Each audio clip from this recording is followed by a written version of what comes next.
اسلامی تاریخ کا سب سے بڑا معرکہ جنگ یرموک کا ناقابل فراموش میدان. ایمان، حوصلہ اور بہادری. یرموک میں مسلمانوں کی حیران کن فتح. حضرت خالد بن ولید رضی اللہ عنہ کی شجاعت، ایک جنگجو جو تاریخ کا رخ بدل گیا. جنگ یرموک کی گونج، مسلمانوں کا ناقابل شکست حوصلہ اور اللہ کی مدد. رومی سلطنت کا سامنا. یرموک کے میدان میں تاریخی ٹکراؤ. دشمن کے لیے خوف، مسلمانوں کے لیے امید. The Sword of Allah. حضرت خالد بن ولید.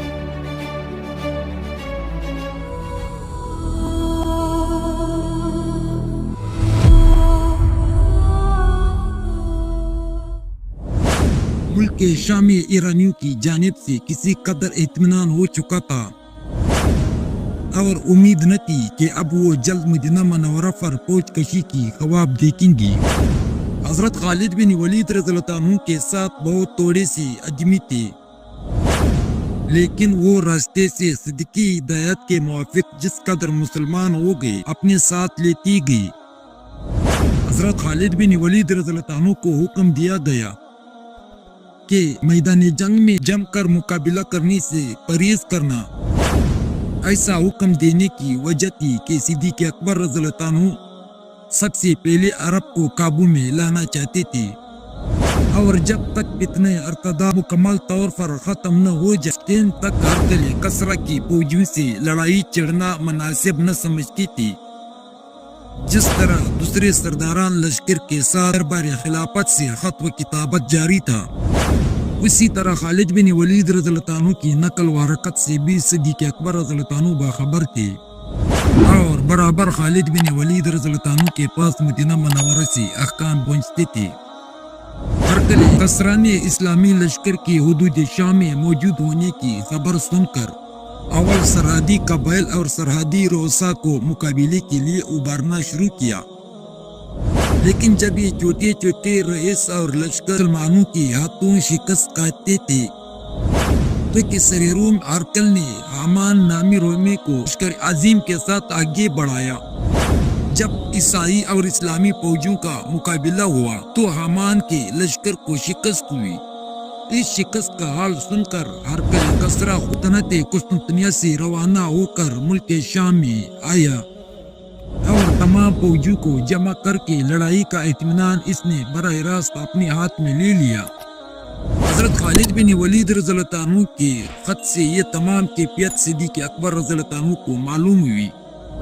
اتفاقاً جس روز یہ خط مدینہ منورہ میں پہنچا، اسی روز اکرمہ بن ابو جہل رضی اللہ عنہ اپنی مہم سے فارغ ہو کر مدینہ منورہ میں پہنچے تھے تاکہ ملک کے ہر حصے سے لڑائی کے لیے آمادہ اور جہاد فی سبیل اللہ کے لیے تیار ہو کر قبائل آنے شروع ہو گئے تھے. صدیق اکبر رضی اللہ عنہ نے اکرمہ بن ابو جہل رضی اللہ عنہ کو فوراً خالد بن ولید رضی اللہ عنہ کی طرف روانہ کر دیا. ان کے بعد عمرو بن العاص رضی اللہ عنہ کو ایک لشکر دے کر روانہ کیا کہ خالد بن ولید رضی اللہ عنہ اور ان کے ہمراہیوں کو ساتھ لیے ہوئے فلسطین کی رس حملہ آور ہو. ان کے بعد آئے ہوئے قبائل کی ایک فوج مرتب کر کے یزید بن ابو سفیان کو سردار بنا کر روانہ کیا اور حکم دیا کہ تم دمشق کی طرف سے ملک شام پر حملہ آور ہو. پھر ایک اور فوج ترتیب دے کر اس کا سردار حضرت ابو عبیدہ بن جراح رضی اللہ عنہ کو بنایا اور اسے حکم دیا کہ تم حمص کی جانب جا کر حملہ کرو. اسی عرصے میں شرجیل بن حسنہ رضی اللہ عنہ عراق کی جانب سے مدینہ منورہ میں تشریف لائے تھے. صدیق اکبر رضی اللہ عنہ نے ایک اور لشکر مرتب فرما کر اس کا سردار شرجیل بن حسنہ رضی اللہ عنہ کو مقرر فرما دیا اور حکم دیا کہ تم اردن کی جانب سے حملہ کرو. طرح صدیق اکبر رضی اللہ عنہ نے 4 لشکر مرتب فرما کر 4 مختلف راستوں سے ماہ محرم سنہ 13 ہجری میں روانہ کیے کہ ملک شام پر حملہ آور ہو. جب یہ چاروں لشکروں حدود شام میں پہنچے اور ہرقل کو اس کی اطلاع ملی کہ عربوں نے 4 حصوں میں منقسم ہو کر 4 مقامات پر حملہ آوری کا قصد کیا ہے، تو اس نے بھی اپنے 4 سپہ سالاروں کو 4 عظیم الشان لشکر دے کر الگ الگ روانہ کیا۔ عمرو بن العاص رضی اللہ عنہ کے مقابلے کے واسطے اس نے اپنے حقیقی بھائی تزارق کو 20,000 فوج دے کر فلسطین کی طرف روانہ کیا۔ اسی طرح مسلمانوں کی ہر لشکر کے مخالفت میں اس نے اسے دگنا بڑا لشکر اس کے مقابلے کے لیے روانہ کیا تھا۔ ہرقل قصوہ نے اپنے 4 سرداروں کے ماتحت 2,40,000 فوج مسلمانوں کے مقابلے کی غرض روانہ کی تھی، حالانکہ مسلمانوں کی 4 لشکروں کا مجموعہ 30,000 کے قریب تھا۔ حضرت خالد بن ولید رضی اللہ عنہ نے ایک تجربہ کار سپہ سالار کی حیثیت سے تمام حالات کا معائنہ کیا۔ ایک رات ان کو محسوس ہوا کہ صبح رومی لشکر متفقہ طور پر حملہ آور ہوگا۔ انہوں نے رات ہی کو وقت تمام لشکر اسلام کو، جس کی تعداد 40,000 سے 46,000 تک بیان کی گئی ہے، بہت سے چھوٹے چھوٹے دستوں میں تقسیم کر کے ہر ایک دستے پر ایک ایک تجربہ کار بہادر شخص کو آفیسر مقرر کیا، اور 46 بہادروں کا ایک مختصر دستہ اپنی رفاقت کے لیے مخصوص کر کے نہایت عمدگی کے ساتھ ایک اور آفیسر کو اس کے فرائض اور مناسب ہدایات سمجھا دی۔ قومی لشکر کی جانب سے اول 40,000 سواروں کی ایک لشکر نے مسلمانوں کے اوپر حملہ کیا۔ حضرت خالد بن ولید رضی اللہ عنہ نے اپنی مٹھی بھر رفیقوں کے ساتھ آگے بڑھ کر اس رومی لشکر کو بھگا دیا۔ اس کے بعد جرجہ بن زید رومی سردار آگے بڑھ کر آیا اور خالد بن ولید رضی اللہ عنہ کو کچھ باتیں کرنے کے لیے طلب کیا۔ حضرت خالد بن ولید رضی اللہ عنہ اس کے پاس گئے۔ اس نے خالد بن ولید رضی اللہ عنہ سے اسلام کے متعلق کچھ سوالات کیے۔ حضرت خالد بن ولید رضی اللہ عنہ نے اس کو نہایت خوبی سے اسلام کی حقیقت بیان کی۔ وہ اسی وقت مسلمان ہو کر تنہا خالد بن ولید رضی اللہ عنہ کی ہمراہ اسلامی لشکر میں چلے آئے اور مسلمانوں کے ساتھ شریک ہو کر رومی لشکر پر حملہ آور ہوئے۔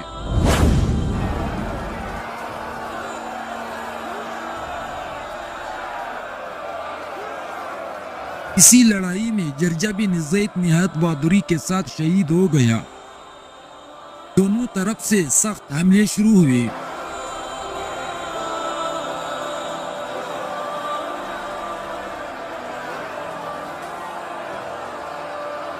اسلامی سرداروں کی حیرت انگیز بہادری نے باوجود مسلمانوں کی کمی کے کسی لشکر کے دل میں ہمت ہارنے اور بد دل ہونے کی خیال تک کو بھی نہیں آنے دیا۔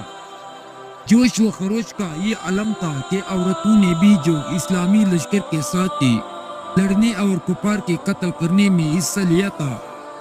ابو سفیان رضی اللہ عنہ رجز بڑھ کر دلوں میں جوش اور لڑائی کی آمد پیدا کر رہے تھے۔ حضرت اکرمہ رضی اللہ عنہ نے بلند آواز سے کہا کہ کون ہے جو میرے ہاتھ پر موت کے لیے بیعت کر لے؟ اسی وقت زرار بن ازور اور دوسرے 400 آدمیوں نے بیعت کی کہ یا تو ہم شہید ہو جائیں گے یا فتح مند ہو کر میدان میں واپس آئیں گے۔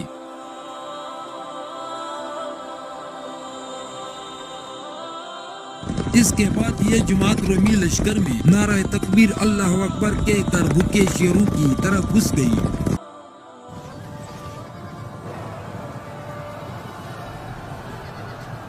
حضرت مقداد رضی اللہ عنہ بلند آواز سے سورہ انفال کی تلاوت فرما کر غازیان اسلام کی دلوں میں شوق شہادت پیدا کر رہے تھے۔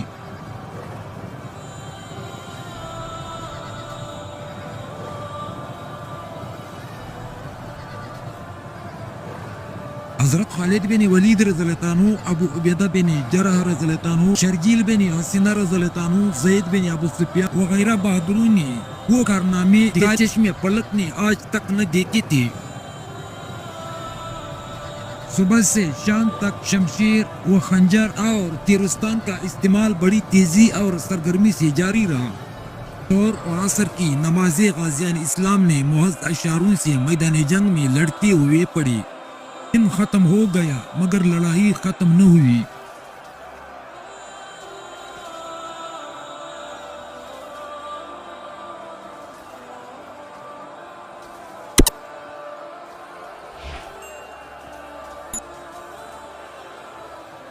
آخر کار رومی دن بھر کی صحبت کشی سے افسردہ ہو کر مزاحمل ہو کر مسلمانوں کے مقابلے پر نہ جم سکے.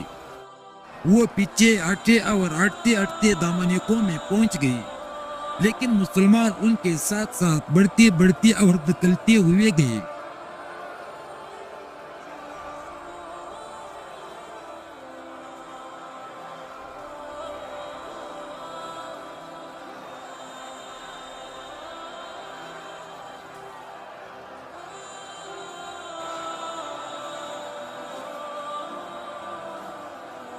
جب پیچھے ہٹنے اور بھاگنے کی جگہ نہ ملی تو ادھر ادھر کو پھوٹ پھوٹ کر ان کا سیلاب نکلا.